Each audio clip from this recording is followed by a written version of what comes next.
Hello, welcome to our Getting to Know You session for Lincoln International Business School. This is the second informal panel that we've run recently, and it's an opportunity for students, for alumni, for representatives from business and from academics to get together to talk about some of the issues facing business education and the challenges that are facing graduates at the moment and students in general.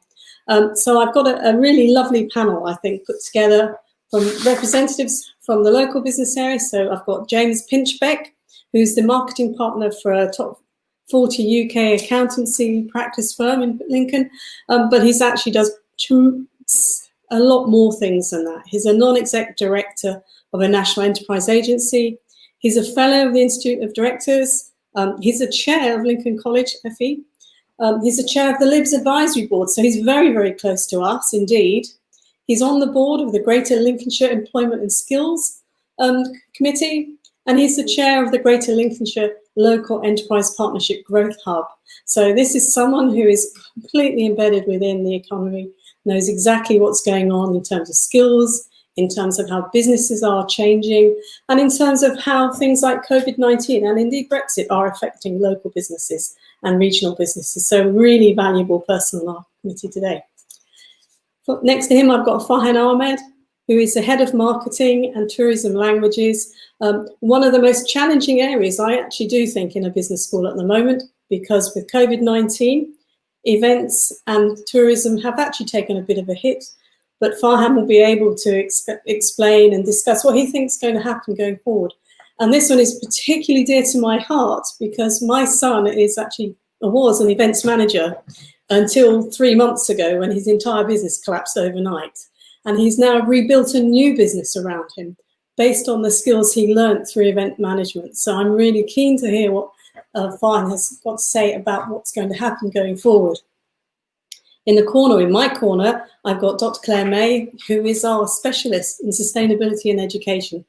She works for us on our principles of responsible education, and therefore is deeply sort of connected to everything we teach, and the philosophies she brings with us are actually in our curriculum. So really important person indeed. So that's our academic staff and our business staff. And then we get to I think the really, really sexy part, which is our students and our graduates and our alumni. So if I start with our alumni, first of all, we have Amy Wallace, who is our graduate alumni. She runs her own business, highly successful entrepreneur and founder of Market Inn Limited, has won awards. I think I was looking at her sort of whole profile. She's in the top 30, is it 30 under 30 or something in Lincolnshire to be watched. So this is a seriously impressive graduate who is going places and actually informing the businesses as she goes around, which is just fantastic. And then we also have Alexandria Bentley, who's joined us, and she's a graduate as well, who did business and marketing with us, and then a management degree in 2020, and actually rebuilt the Business Society in 2017, and it subsequently won, I think, the best academic society of the year, which is incredible because I think there are more than 100 societies connected to the student union, so well done, and has put us in a fantastic position. And I believe it's thriving since she's moved on and graduated, so it's a really sound society as well. And then as I come around the table, I've actually then got Jack, who is our current student. I think he's still on his internship at the moment. So he's going to talk a little bit about that and the value that has given him and what he's learning from that experience and why he would do an internship. But he's done other things as well. He has study abroad. So he's actually done more than just a simple degree. He's gone out and he's basically taken as much opportunity as possible that's offered and really built this incredibly robust CV behind him. And then right at the bottom, my right-hand bottom, I have Nathan. And Nathan is I have to get this correct now, Nathan, just for you, the Chief Investment Officer, yes, of the Lincoln Student Managed Investment Fund. So this has only been running about 3 years, I think, and I suspect Nathan may be the second person only who's ever had that particular role. So not only is he learning about banking and finance in his degree, he's actually experiencing firsthand what it's like to do investment. And these are real sort of taking risks in a safe environment. And that's really critical as graduates go forward, that they actually understand that working and employability is about resilience, it's about taking considered risks, and it's actually about doing different things and learning from everything around you. So that's a remarkable panel. And I think there's one more person who's sitting on the top there, which is Judy Turner. And she's our International and Employability Manager and is responsible for all of our social enrichment activities, our academic support activities, our internationalization activities, and therefore is actually pivotal in everything we do about an inclusive curriculum and an inclusive student experience across the board, from undergrad to postgrad and to PGR research as well. So welcome to you all. So we're quite an impressive panel, I think, today. So from my point of view, this is just a very small sort of segment about what's going on. You know, I watch the news every day, and I certainly watch the news and read about should people come to university, what are they going to get out of it? It's so expensive, you know, what's the value of this? Do employers still want it? And I was quite pleased to read today, actually, in the Times, that the recommendation is yes, it is worth coming to university because the salaries are still better for graduates. The graduate jobs tend to be those that are lasting longer. And for those jobs that are changing, new jobs are emerging that require graduate skills. So just based on that, you know, we're not a world where you can stop. You have to keep growing and you have to keep learning. And therefore, it's a great opportunity to do this. Even in a COVID-19 environment, it's a great opportunity. So I'm going to pass to James. And my question to you is, you know, based on all of the work that you do and all your connections in Lincolnshire and beyond, how do you think employability is going to change over the next 10 years? And what do you think students need? Thank you, Debbie, and thank you for the introduction. I think there's plenty of opportunity for the jobs I've got for the people to start with. I don't know how I have time to do all those. I think it's very interesting. I think as a parent or a potential undergraduate looking to enter tertiary education and the university in this year, I think we mustn't get caught up by the current situation. I mean, today there was talk of 730,000 jobs that have been lost since the start of the pandemic. Some of those jobs that have been lost are obviously regrettable and very unfortunate circumstances for a lot of individuals, the livelihoods of individuals. But some of it is actually the changing world we live in. And I think there's a danger that we sit here today and talk about employability in the context of a pandemic, not perhaps in a period of time that 3 years down the line, undergraduates completing their courses will be looking at some significant opportunities. There is, unfortunately, a number of businesses that, because of loss of income, have had to cut the workforce. Some businesses have had to cut the workforce or jobs because of the change in the market conditions. Equally, many businesses have responded to the opportunity with actually taking new people on or investing in new skills, which have led to taking new people on to deal with the current situation. I think there may be a slight hiatus, if I dare class that as the current situation, but I genuinely believe there are real opportunities for graduates over the coming next few years. There may be some challenges about appropriate degrees and appropriate courses, but also the outputs of individual graduates. But if you take it, they say we live in a VUCA world, a very volatile, uncertain, changing and ambiguous world. And I think actually that lends itself to undergraduates making a significant contribution to business going forward. Businesses, it isn't about going back to business as it was pre-lockdown. It is actually about responding to change. Some of that change has come about by the pandemic, but some of it has come about by us all reflecting on what we want out of work and what we want out of our businesses. So the shape of business going forward will be very different. I think there are significant opportunities for undergraduates who can offer skills and knowledge and provide new intellectual property to businesses around things like sustainability, new working practices and innovation, so management, use of digital and technology. That has probably been the fundamental change that's accelerated as a consequence of lockdown.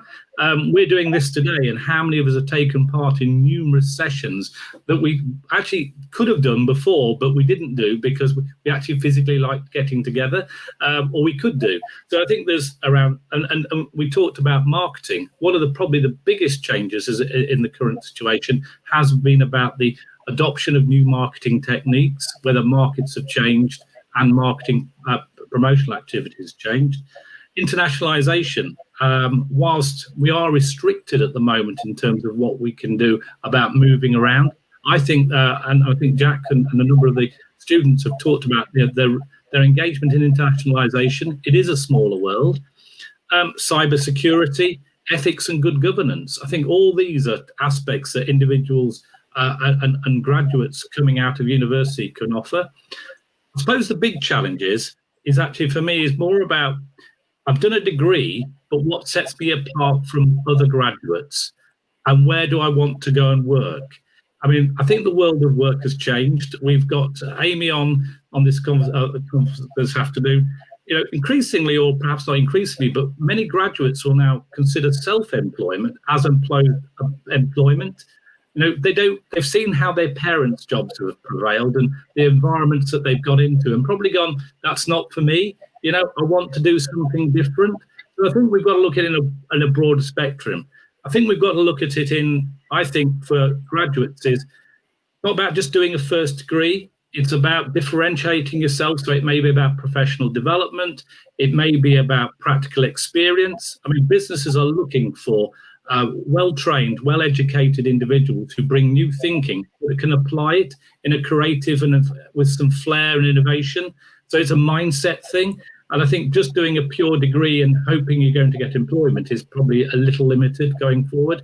But I think if you put it in a context, a bit of a hiatus, but actually a graduate starting this year, particularly with the support they get from the University of Lincoln Business School around that, the enrichment and the broader activities, I think will be well placed going forward. Thank you, thank you. So Farhan, I feel I need to ask you as a head of the department, how do you ensure that your programs actually can deal with this sort of changing world that the students are going into? What are you doing to actually give them that real life experience and prepare them for this very volatile situation that they're going to go into, knowing that actually within 3 years, some of the jobs will be different? The jobs they thought they would be going into when they first joined the university will no longer be there, but new jobs will be coming out. So how are you dealing with that within the curriculum? Yeah, I think Richard's good afternoon, everyone, first of all. I think James's introduction to this session was absolutely correct. He summarized exactly what the context is, exactly what the environment and the economy is doing at the present time.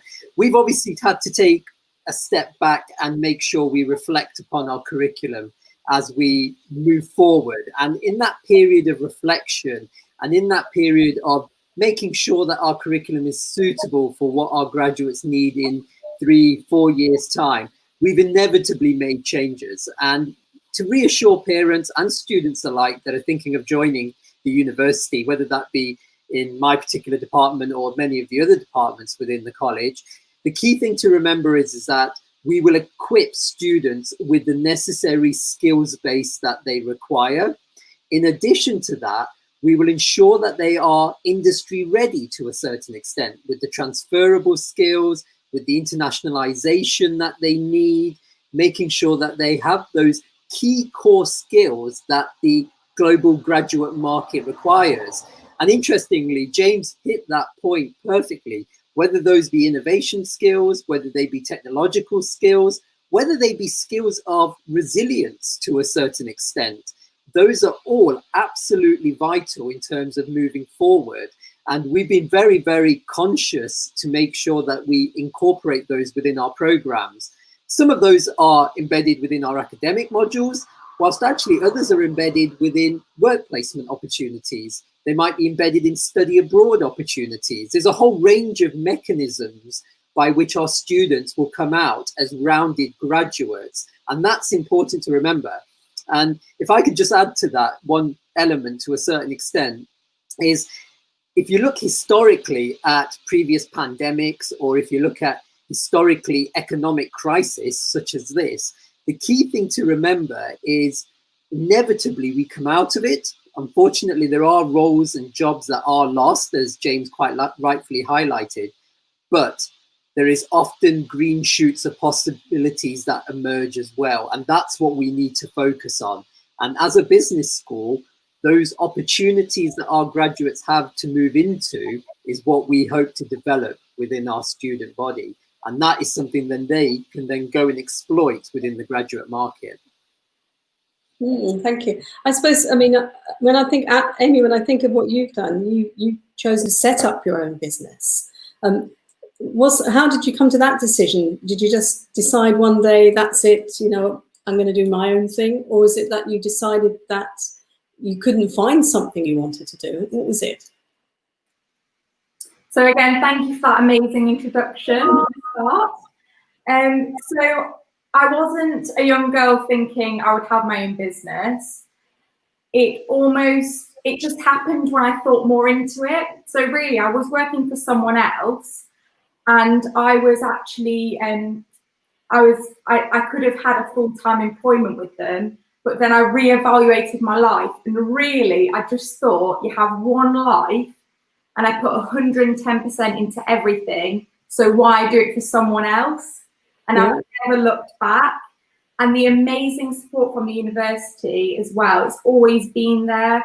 I don't know if any of the listeners have heard of the Growing Graduate Enterprise Scheme. So that actually kick-started me into marketing.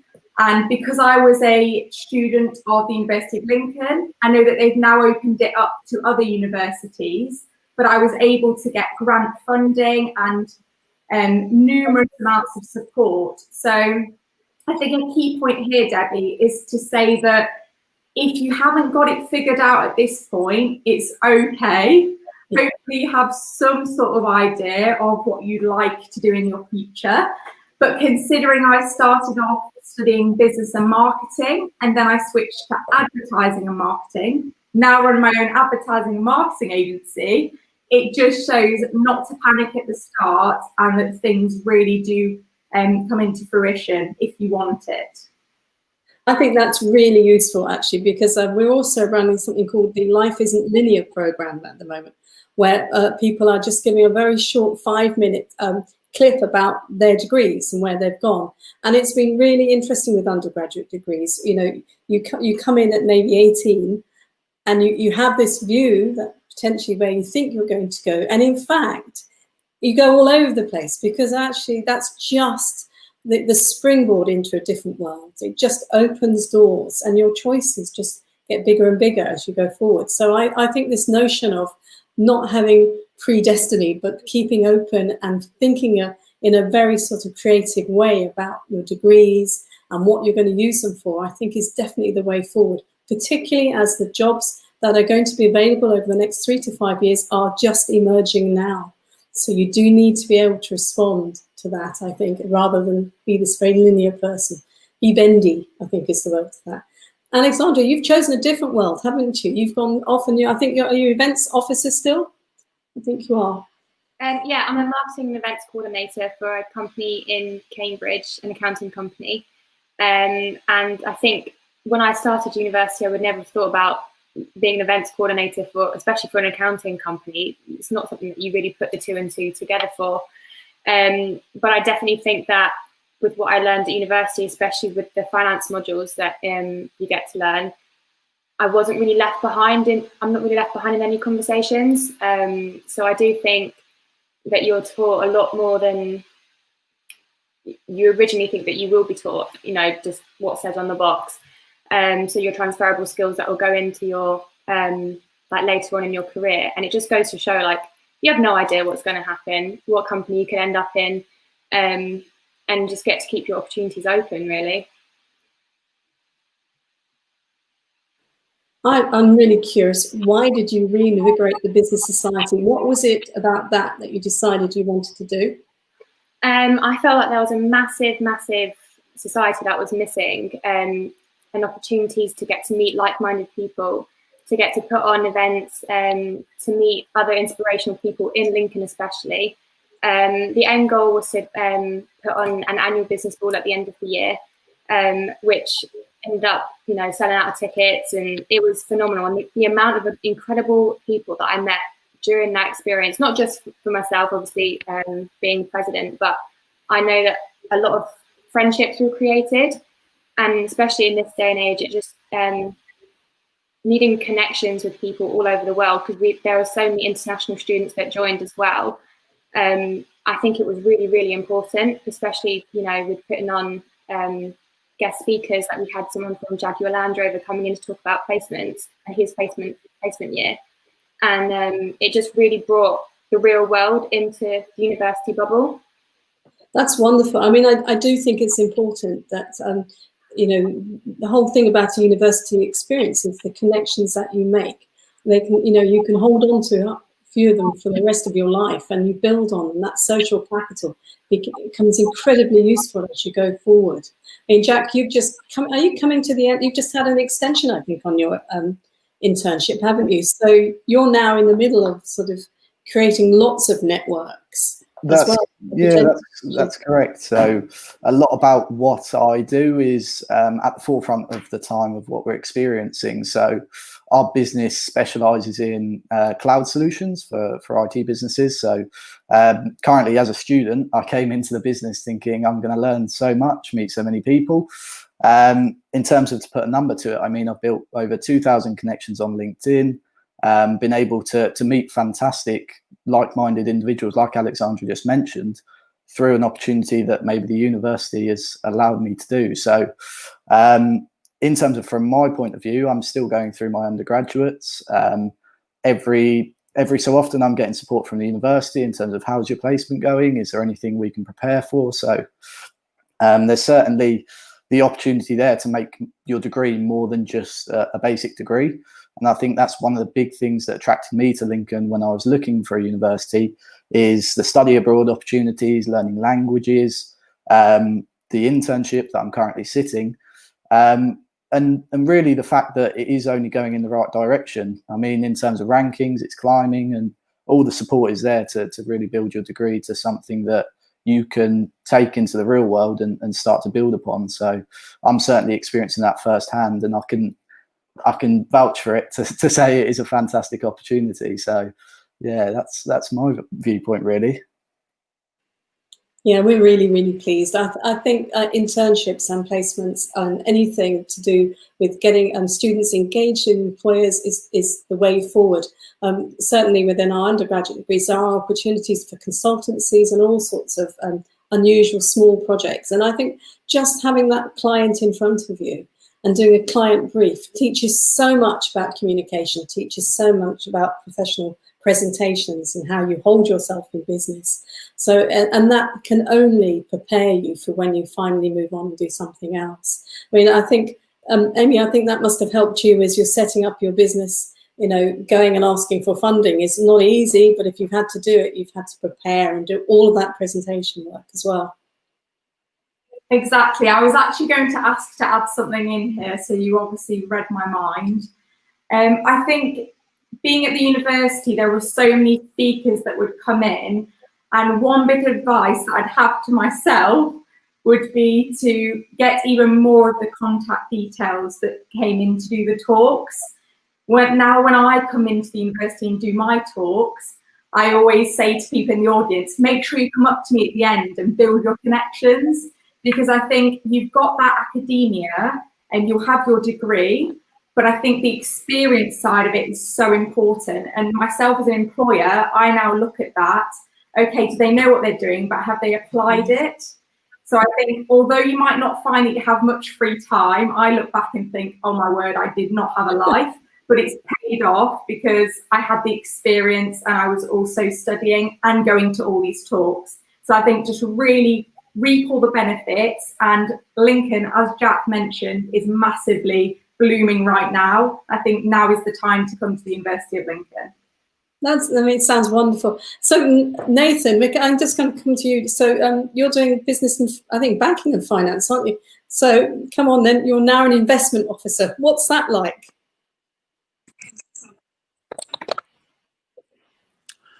It's a really good opportunity to get really into the field of the investment industry, because it's as everyone quite knows, the investment industry is one of the most complex and competitive. It's one of those industries where you really need to buckle down and know your stuff, and it's kind of hard to do that with investments, because not everyone has the opportunity to invest a large amount of cash, or not everyone even has that cash to begin with. So where do they get this capital from to gain the experience? And I feel like that's where Elsmith comes in, because it's such a good opportunity for students to get involved in this area of learning how to analyze stocks fundamentally, analyze stocks technically, to be able to build equity research reports is what we do at Elsmith, basically. And it's basically a student-managed investment fund. It's exactly in the name. It's made for students and run by students. So we all have a chief investment officer student. We will have a chief executive officer student, and we will organize it so that students who aren't very comfortable with, or who aren't very, who don't have the correct knowledge yet, they will start off at a training position as a junior analyst, and then over time, as they build up their knowledge and their experience, they will move up to senior management, and then, as you say, chief investment officer, chief executive officer, depending on how they want to apply their experience. And what it is with the equity research reports as well is that when they build these equity research reports, it's also a good tool to use on their CV. I mean, I simply went into an interview one time down in London, and I simply just showed them the equity research report, and it's solid evidence that it's a good CV tool to use. So many of our students in Elsmith use these equity research reports and the knowledge that they've learned in Elsmith to be able to apply it to the real world, to be able to use real donations from investment banks in Vietnam and Bruin and Dolphin, which is a investment company down in London. These companies give us donations, and then we use that capital to be able to invest into the real world. And the cycle continues. Any profits that we make, we basically pump it straight back into Elsmith and then future generations of students to learn.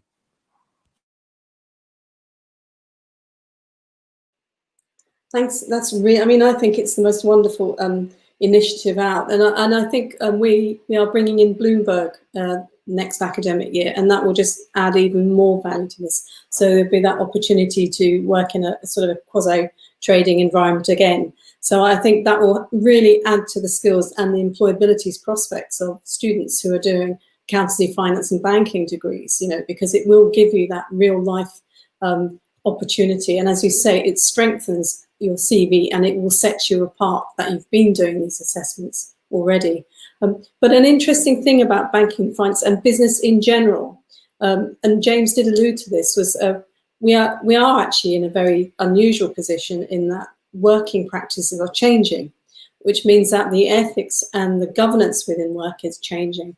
And I think this is why the work that Claire does with us for the principles of responsible management education are so critical, because this is about, you know, learning the skills to be active in business, but with a moral compass that helps you decide the difference between right and wrong, and, you know, knowing the various shades of grey and where you sit in this. Claire, can you just give us a little bit about what you do on the prime work? Because it's so interesting in terms of sustainability and looking after the environment and caring for businesses going forward.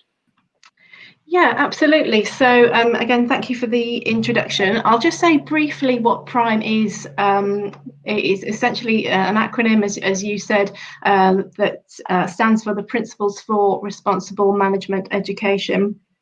So this is a global initiative, and many other business schools are all signatories too. This isn't new for us though. We've been signatories since 2010, and it's really core and key to what we do. So essentially, PRIME is a way that we can embed and realise the UN Sustainable Development Goals. So if anybody isn't familiar with that, there's a series of 17 goals by the UN, and they are around environmental sustainability, but they're also around equality, poverty, and all of those kinds of issues too. And so Prime is a way that we are helping to realise the Sustainable Development Goals. It means that what we do in terms of our teaching, our research, and our external activities are based on values of sustainability, responsibility, and ethics, which, as we've alluded to, it has always been important, but it is becoming increasingly so. Does that answer your question, Debbie? Do you want me to say a bit more about what we're doing in terms of our teaching? I think in terms of the teaching, because, I think there's a lot of sort of greenwashing around the world. People saying they're being particularly ethical, but actually, what are we doing to actually encourage students to actually develop these sort of deep personal views about things, what's right and wrong? Yeah. So as I said, this is something which is well established within LIBS. As I said, we've been signatories since 2010, and we've been making great strides in our activities and our work under Prime. So recently we have sorry, there are roadworks outside my house, and there's a steamroller outside my front door. So if you can hear disconcerting sounds, that's what it is. But for example, we've ensured that all of our bachelor degree programs comply with Prime criteria. So one way that we do that is that all of our module guides at undergraduate level make explicit reference to how the module is suitable for Prime, and it's something that we are developing increasingly. Thank you. I mean, it's just such an interesting area, and actually, as the world becomes more connected and yet disconnected, oddly, the importance of understanding how different cultures work together and the difficult ethical dissonances between cultures is actually becoming increasingly important, I think. And one of the things when you're starting to look at schools and looking at your degrees, how you integrate with different cultures and how you work with different cultures is absolutely critical going forward, because business is not one great big homogenous block. It is multiple things. And I think, Judy, this is where your work comes in terms of social enrichment, in international enrichment, where there is this opportunity to engage in things beyond the curriculum and support. So if you can just talk a little bit about what you do beyond the curriculum. Yeah, I think somebody used a new term today that I hadn't heard before and called it not extracurricular, but supercurricular. So something you do that's an actual specific add-on that's going to help you and enhance your employability, your all-roundness as a person, your confidence levels, your resilience. And really, when we think about culture now, especially, businesses are going to become more internationalized, especially in regards to working like we are now. So a lot of people are going to be working from home, but for international companies, and some of our placement students have actually started doing that already. They're working for companies in Spain, for example, but they're in the UK. So understanding those sort of cultural nuances that relate to business in different countries is really important. So where you can get involved in learning about different cultures, connecting with different cultures, the business school is an amazing place for that. We have such a diverse student set and such a diverse academic set of people to get involved with. And to be honest, it really can enhance everything that you do. And I do know, for example, like Jack has taken on a few things that, and he would probably tell you, have really helped his confidence, helped him look at the practice that he's going to be putting back into the theory work that he's going to be doing back in the classroom. And really, it's just a case of every single thing that you can do while you're at university, as Amy has said, is really, really highlights how that helps you in your future. And we sometimes put that across as much as we can from a professional services standpoint, from a support standpoint. But actually, your academics and your program leaders also will talk to you about how important that is. Oh. just disconnecting there for a moment. I mean, to me, there's sort of the super curricular. I mean, they're all very much meshed in together. You have your curriculum where you have your formal teaching, then you have your extracurricular as well, and all together that makes the rounded experience. I think what also adds real value is the fact the assessments are grounded. I mean, I think Farhan, in your area, you know, and in fact in all of the areas now, a number of the assessments are assessed and based within businesses or based on business case studies or in consultation with businesses. And I think the consultancy project model is particularly popular because of that, isn't it? Yeah, without question. I think it's important to know that the assessment techniques are blended, first of all, but more significantly, one thing which has grown exponentially over the last few years is the live assessment briefs we have, which are from individuals who are often very senior in their organizations, who are setting our students live briefs, which are contemporary in terms of what's going on in that sector. You've used the example of the consultancy project at the final year, which is a brilliant example of how we have engaged with industry to make sure that they set us real life practical tasks, which then have a tangible outcome for that organization. So the students know exactly what it's like to be in the organization, how to interact with colleagues, how to project manage effectively their whole project that they're working on, and then tangibly present outcomes of their research.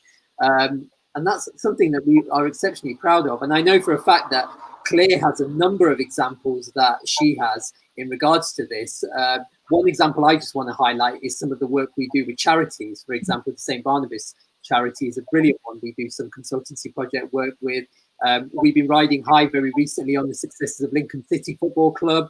They've been heavily involved in a multitude of modules, but in particularly at that final year where they've set us really challenging but contemporary live projects. And that's something our students have been exceptionally pleased of. I know Claire has some more examples as well.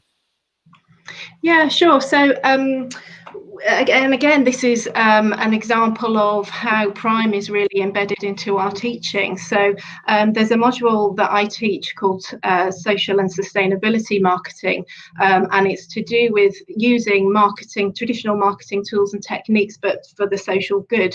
And one of the things that we have done there is taken the university as a client, and I have worked with our environmental manager, and she has come up with some live briefs for us in terms of environmental issues that the university may be experiencing and that they need help with. And so then my students have been able to work on some social marketing briefs in order to help address those issues. And those students have had some real practical, useful experience. In turn, then the university has been able to implement some of them suggestions that the students have made. So it's been a really nice, useful project actually for both parties. I think one of the strengths of the business school, and it's certainly something I've noticed since I've been working there, is the level of connectivity and the engagement with students. So students are on all of our committees. They're represented. Then we have representatives on our recruitment panels as well for academics, because they have to decide if people can teach properly. So I really think it's that student engagement and connecting that engagement with business is the way forward. I was thinking, Alexandria, when you left and you graduated early on this year, if you reflect back on your time at Lincoln, because you did both your undergrad and your postgrad with us, why didn't you go to a different university to do your master's? I'm curious, what made you stay? This is one of my favourite questions, actually. I think I really built up a great relationship with all of my lecturers doing my undergraduate, and I knew that the gold standard of teaching that I was going to be given. So in my eyes, it was kind of like it's a no-brainer. Why would I go anywhere else? I knew the city. I knew just like I built my life there basically, because Lincoln for me felt very much like home, and so that's why I then stayed on and received just another amazing year at Lincoln, and I'm so thankful that That's I stayed good to on. know. And I think the same for you as well, Amy. Did you do both with us? I haven't actually done a master's. I've been asked numerous times, but I don't really have the time right now. I'm focusing on the business. But if I was to do a master's, it would be a no-brainer again. I'd definitely return. Although I think you come and you do some presentations for us, don't you? So it's swapped somewhat. You're no longer the student, you're the person presenting. Exactly. And I've still got that strong relationship with the University of Lincoln, because I do think it does stand out from a lot of the other universities. I can tell that lecturers generally care. Farhan, you're the head of dissertations, you were when I was there. And I just think there's the top teaching available. So why would you go elsewhere? I like to think so. I mean, you probably, students probably don't aware, but Farhan, when we were working together as the directors of education, the portfolios are actually reviewed every 3 years. And the assessments are reviewed every year for relevance and content. And every year I sit with the heads and we look at the content, we look at the programs, we look around the world, we see what's happening, and where necessary, we'll update or even sometimes go into a little bit of futurology about where we think things are going. And a critical part of that is to pull in the experience and the knowledge of people like yourself and people like James, who have a different view, a real hands-on view about what is it like out there in the real world. So that's really important to us. I think, James, you know, your placement and your study abroad, what do you think are the main things you learned out of those 2 initiatives? So in terms of the opportunities that were given across to me as an undergraduate, you join the University of Lincoln with a clear idea of how your studies are gonna follow. So your first year follows a very general structure, gives you a kind of finger in each pie, so to say. So you try accounting, marketing, need I go on, a lot of modules. And as you move through your studies, you get the opportunity to really make your degree your own. And I think the fantastic thing that you can do alongside maybe changing your degree for modules and certain things is the study abroad and the internship. So give a bit of context, I was encouraged to do a study abroad in Italy. So quite a fantastic location in the capital city of Rome. So not many places, or not many years ago did I think I'd get the opportunity to do that. Through the university, I was supported in getting funding from the European Union, which will go on for another 2 years, I believe, until obviously the full exit is gone. But students really are helped through in terms of how they can finance their studies abroad, how to get set up with insurances, bank cards, everything. So the support is really there, and it's nothing to be scared of. And I think the brilliant thing is those international connections and how you can meet different people. And I'd always feel like, apart from Lincoln as my second home, it will always be Rome after that. And it's quite a really touching feeling to have. And then again, it's talking about how you can change your degree in terms of an internship. So one thing that set Lincoln apart in my eyes was the fact that it gave you the opportunity to do both. So both the study abroad and the internship. And the internship is a year-long placement. I mean, it's so professional in terms of, and so competitive. You're competing against top university students around the UK. When I was interviewing amongst 25 people, all from Russell Group universities, top 20 universities. And I think what really set me apart was my ability to speak about my study abroad, my ability to speak about how I could take a language at university. And this is something other universities I don't feel offer or encouraged to offer throughout their studies. So in terms of summarizing that up, I think the style of degree that you have is not so much black and white, and there is that color that you can add to it, or that difference that you can add to it. And I know as soon as I graduate this time next year, we really will, or I will really will see the advantages to that in terms of getting a grad scheme, or whether it may be to follow in Alexandria's steps and take a master's. So a lot of exciting stuff in the future, but for now it's all focused on getting through that final year for me. And coming back, yeah. When you finish your internship, you come back and you do it.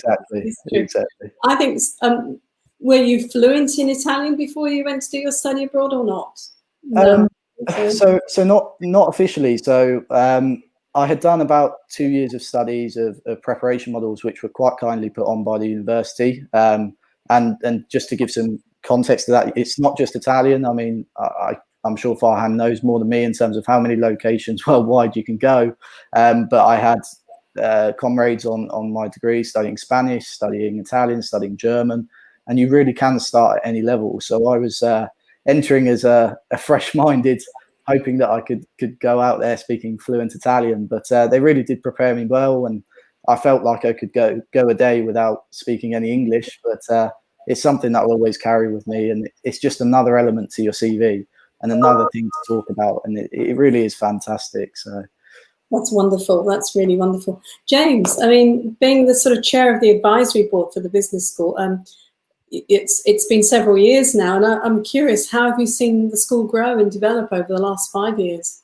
Well, dare I say, I think I've been on the advisory board 14 years, so I go back to probably the early days of the business school. For me, I think that the big difference or the big development has actually been that engagement about being industry-led, employer-led, and being mindful of what actually needs to be put in place. I mean, you talked about curriculum review and the fact that actually I think the University of Lincoln has been particularly agile and light of foot about developing courses and programs that are appropriate for the 21st century. And I think that's some of it because it is a relatively young university, but I think it's the mindset of the university. And I think that mindset is actually appropriate also for graduates entering the business world. As I say, whether they choose to work for themselves, whether they choose to work for an employer, I think that responsiveness and the advisory board in particular is made up of a diverse and inclusive group of individuals from a cross-section of industry from across the globe. So it is actually I think it is actually the business school that focuses on actually what the needs of the future will be and adapts and provides programs that are appropriate, which actually, as an undergraduate joining the university, I think is very, very exciting, that it isn't, marketing as it was, say, 10 years ago, or it's actually responding to the future. I think, we talked about sustainability and responsibility and ethics and good governance. So I think it sits very, very well. I think this whole notion about an inclusive education and an open education that recognises the importance of globalisation, internationalisation is at the heart of everything we do. We do have a very mixed and diverse academic community. So students will get different experiences of different types of teaching from different cultures. And actually, this is the way business works. You don't work in an office where you're not with different people from different areas. And even if it's from the same country, there are differences within counties. So I think learning it in the classroom and seeing it in action, that even in academia, there are different cultures going on and different teaching styles, just broadens the mind considerably. And I think this can only add value to all students going forward. I think, Farhan, in your experience, now you've taken over recently as the head of this department. And when you were there as, I think, as a student as well, how have you seen things change within your area? Yeah, without sounding too old, I joined the business school in the last century in 1999 as a bright-eyed, bushy-tailed 18-year-old, and you haven't been able to get rid of me since then, sadly for you. Just to comment on a couple of things, because I noticed there's a question from one of our international students, which I'll come to in a moment. The growth that I've seen, not only in the business school, but in the university as a whole, has been phenomenal. It's something that I reflect upon quite proudly, actually, because when I joined the university, many questioned in 1999 why I was joining a university that at the time wasn't even called the University of Lincoln. But now reflecting on that journey, it was by far one of the best decisions I ever made, in the sense that I was able to see that growth in the university. I've seen it acquire so many awards, rocket up a number of league tables, and that is a fantastic story that I've been able to tell on my CV. And to a certain extent, my successes are largely based on the university's successes, and have given me opportunities for growth in so many areas. And that's absolutely phenomenal. And I put that down completely at the growth of the business school, the academics within it, and obviously the university as well. I know Amy shares a very similar opinion on that. Do you want to come in at this point, Amy? Thank you, Farhan. So I graduated in 2017, not quite as far back as you, but I've just seen a massive change. All the buildings, you know, there's so many buildings that have grown whilst I've not been there. I didn't realise that buildings could be built that quickly. But I think it's also Lincoln as well. It's not just the university. Lincoln is massively growing. You've got the rural side, but also the modern side. So I think as a student, it's really got everything. And I wish I could have been born a bit later so that I could experience it right. I think you're, I mean, Lincoln is, I mean, you're talking to someone who commutes, as Farhan knows. I live in London and I actually, during the weekend, and I live in Lincoln during the week.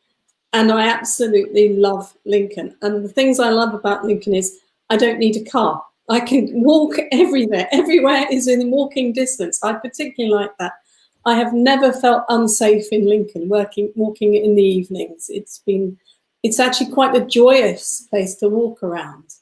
And I find that the campus itself is very easy to walk around. And you know, I've worked in several universities in the UK, and I actually do think this is the friendliest one I've ever worked in. But it is growing massively, that is for sure. That is for sure. So, do you mind if I come in at this point, Debbie? Because I noticed there's a question from Iyad Ibrahim, who is, if I remember correctly, and correct me if I'm incorrect, you're from the Maldives, and if I spoke to you at a postgraduate open day a matter of weeks ago. So I'm really pleased to hear that you'll be joining us in the autumn. We're looking forward to welcoming you. And I noticed you raised a question about the final project, or the dissertation or thesis, as we call it, at the final term. And you raise a really interesting question, as in, are we supposed to pick a supervisor one semester earlier in the postgraduate? And generally, if I could offer you some advice right now in terms of your postgraduate dissertation, it would be a couple of things. One, think about what you're passionate about. Think about what you really love to do, because the one thing about your postgraduate dissertation is if you can focus on that one area that you love, like Amy mentioned earlier, advertising and marketing is what she gets up for every morning. If you have a passion and a love in your life similar to that, that's what you should focus your dissertation on. And start thinking about it day one. When you arrive, get your inductions out the way, get yourself embedded and settled in, and start working on your dissertation. Because the earlier you start developing that proposal and then the research, the better the end product will be. And I strongly believe that. And essentially, if you produce a good dissertation with an expert who will be supervising you from within the business school, of course, you will then have something unique or degree, which might be something you have a personal interest in, or it might be something you want a future job in. Either way, it's a great point to talk about at interviews. And it's something you can talk about until you're blue in the face at all the interviews you go for after you graduate from your degree. So 3 things: start early, make sure it's a passion or a love, and then the final thing is start developing it from day one. Because if you add all 3 of those things together, fingers crossed, they will lead to a successful outcome for you. And I hope that answers your question to a certain extent. Actually, this is true. And in fact, I'd say that from all dissertations at 3rd year, start early in the 3rd year, but really, really enjoy it. It's the one module where you basically own it from start to end, and it becomes your own sort of personal baby as such. And I think it is the one module that most students really enjoy, because you have quite a lot of freedom to operate. You know, your supervisor is there to guide you, but actually it's sort of the capstone of everything you've learnt, really. Is captured in one entire module in the 3rd year, and exactly the same in your sort of postgrad. I think they're great fun to supervise, and really, really interesting to read as well, I think. So I think we have to come to an end, guys. We probably talked a little bit longer than we originally planned. But before we go, I'll just go around the table quickly, and I just would like to ask you all one question each, which is one thing: what is the added value do you think a degree from Lincoln can give? So I'll start with you, Farhan, and I'll go around anti-clockwise on my screen, but goodness knows what it is. So Farhan, what do you think is the one piece of added value that you'll get from doing a degree at Lincoln? Yeah, without question, in my opinion, it's the employability skills that you will acquire above and beyond everything. Judy? You have to unmute yourself. You stole my answer, Farhan. Basically, I was going to say that we have an amazing amount of links with businesses. We have a great careers and employability department, and we're also very lucky within the business school that we have an employability coordinator specifically for our business school students. Obviously for me, I work with value added, so I'm going to say your international, creating an international community and being part of that, and also just making the most of all those super curricular activities that you can take part in. It's all value added. Yes, thanks. So, of course, I will come back to all the things that we've been talking about in terms of sustainability and responsibility, how important that is for businesses now, and therefore how important it is for our students and all of the knowledge and skills that we will equip you with. Wonderful. Amy, you?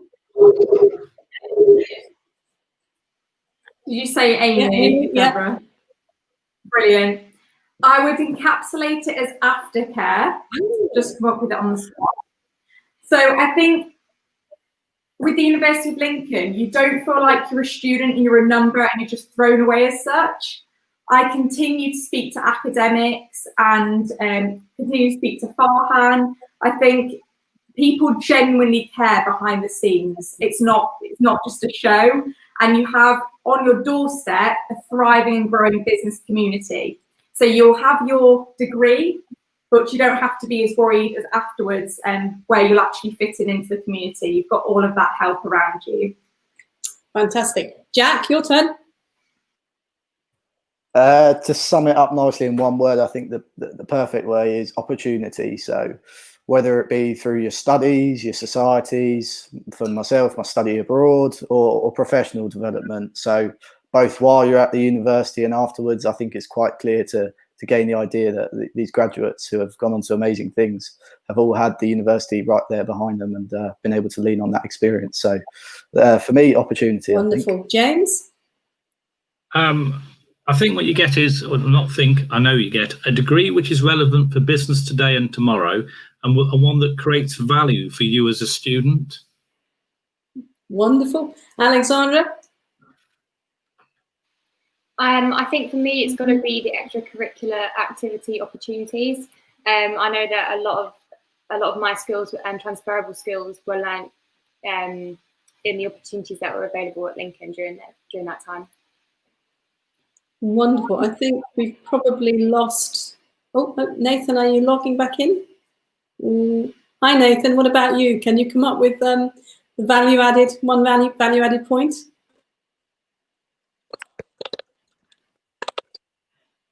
I think the thing what I would say is the connections between students, not just to the successful students that can give their experiences, such as Amy or Jack, who have been on their internships or created their own businesses, but also to the students that are with you on your courses and with you on your internship, on your extracurricular activity, or in the societies where you can connect with like-minded students who enjoy just the same course that you're doing. You get to socialize with them and talk about what it is you enjoy studying so much.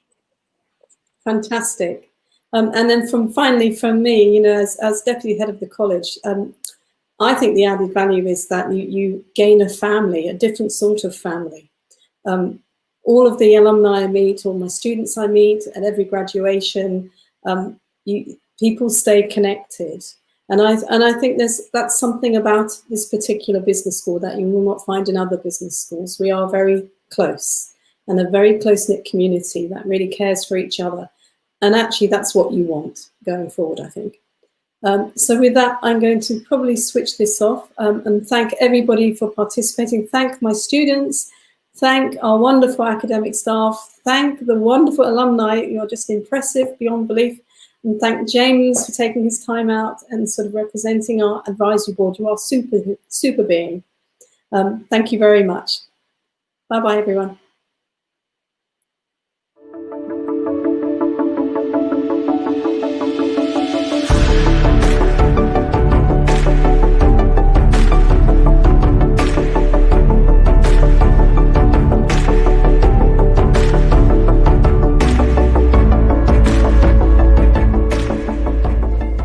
Why did I choose Lincoln International Business School? I chose it because I fell in love with it at the application day. I chose Lincoln Business School because after speaking to people about their experiences here, I knew that I'd be happy.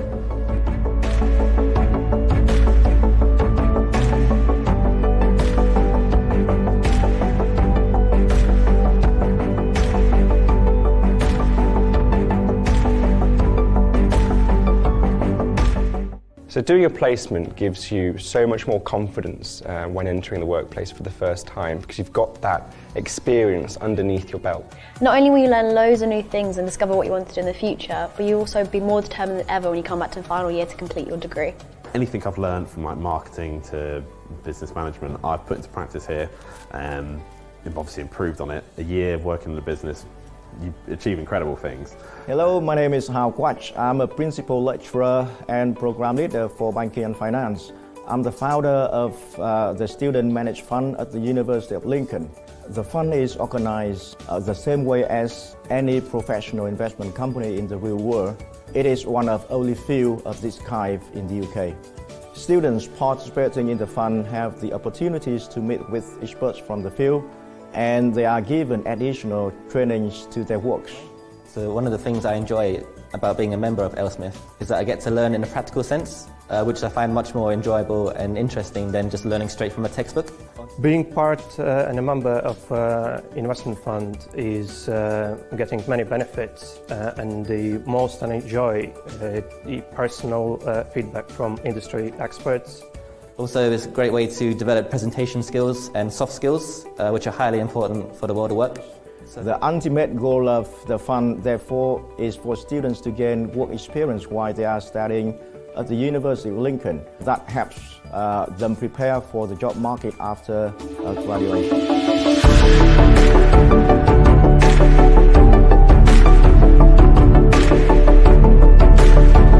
Hi, so I'm Eleanor Priest and I've graduated today with a first class honours in business and finance. I can't even put into words how amazing it was to sit in that cathedral, which is stunning.